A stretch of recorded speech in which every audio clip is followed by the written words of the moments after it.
بسم اللہ الرحمن الرحیم۔ اسی طرح سے امام حسن سے ایک مقولہ منقول ہے۔ آج آپ دیکھتے ہوں گے لوگ کہتے ہیں کہ یہ جو اپنے آپ کو کہتے ہیں کہ ہم حدیثوں پہ عمل کرنے والے ہیں، سنتوں پہ چلنے والے ہیں، یہ لوگ عمل بہت کم کرتے ہیں۔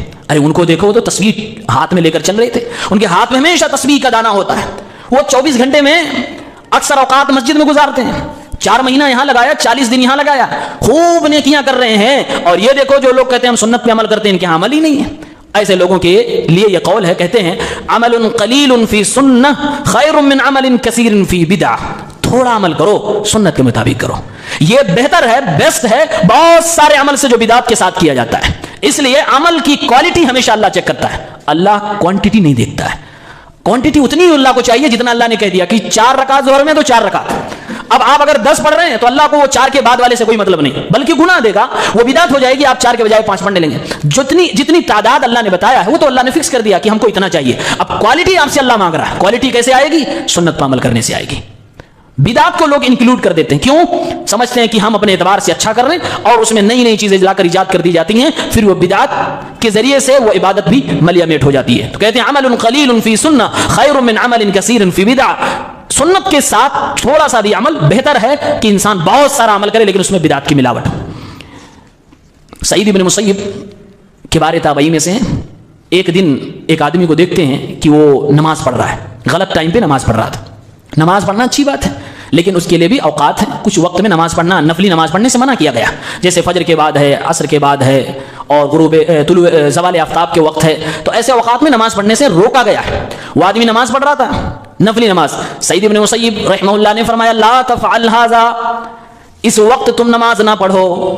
اس آدمی کو جب نماز پڑھنے سے انہوں نے روکا، جو کہ غلط وقت میں نماز پڑھ رہا تھا، اس نے فوراً کہا یا ابا محمد یعذبنی اللہ علی الصلاۃ، اے سعید بن مسیب کیا آپ کہنا چاہ رہے ہو کہ اللہ تعالیٰ نماز پڑھنے سے ہم کو عذاب دے گا؟ آج بھی ایسے لوگ کہتے ہیں، آپ اس کو بدعت کر رہے ہو؟ کیا نبی پہ درود پڑھنا غلط؟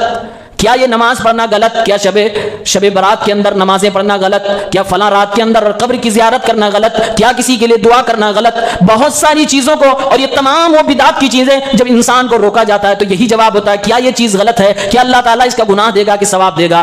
اس نے بھی، اس بدعتی نے بھی اسی طرح کا سوال کیا، کہا یا ابا محمد، اے سعید ابن مسیب، ابو محمد کیا اللہ رب العالمین نماز پڑھنے والوں کو بھی عذاب دے گا؟ میں تو نماز پڑھ رہا ہوں، کون سا غلط کام کر رہا ہوں؟ انہوں نے کہا لا، اللہ کی قسم اللہ تعالیٰ نماز پڑھنے سے کبھی بھی کسی کو سزا نہ دے گا، عذاب نہ دے گا، ولیکن اللہ یعذبک علی خلاف السنہ، لیکن یاد رکھ اللہ رب العالمین تجھے ضرور عذاب دے گا جب تو اپنے پیغمبر صلی اللہ علیہ وسلم کی مخالفت کرے گا۔ سنت کی مخالفت کی سزا ضرور تجھے ملے گی، ہاں نماز کی سزا کبھی نہیں ملتی۔ نماز کے لیے تو اللہ تعالیٰ نے اجر و ثواب بتایا ہے۔ یعنی سعید ابن مسیب نے فرمایا نماز تو اچھی عبادت ہے، تمام عبادتوں میں سب سے بہترین عبادت ہے، لیکن جو ٹائم تم نے اختیار کیا، جس وقت تم پڑھ رہے ہو، اس وقت میں تو نبی نے منع فرمایا، یعنی ایسے وقت میں نماز نہ پڑھنا سنت ہے، نبی کی بات ماننا سنت ہے، تم نے نبی کی سنت کی مخالفت کی ہے، اس لیے اللہ تعالیٰ مخالفت کی سزا تمہیں ضرور دے گا۔ بدعت اور سنت، اس پوائنٹ کو سمجھنا بہت ضروری ہے، اور سنی اور بدعتی میں یہ ایک بہت بڑی جنگ ہے جو بہت شروع سے چلتی آ رہی ہے اور ختم ہونے کا نام نہیں لیتی ہے۔ السلام علیکم۔ ویڈیو پسند آنے پر اپنے دوستوں کے ساتھ واٹس ایپ اور سوشل میڈیا پہ ضرور شیئر کریں۔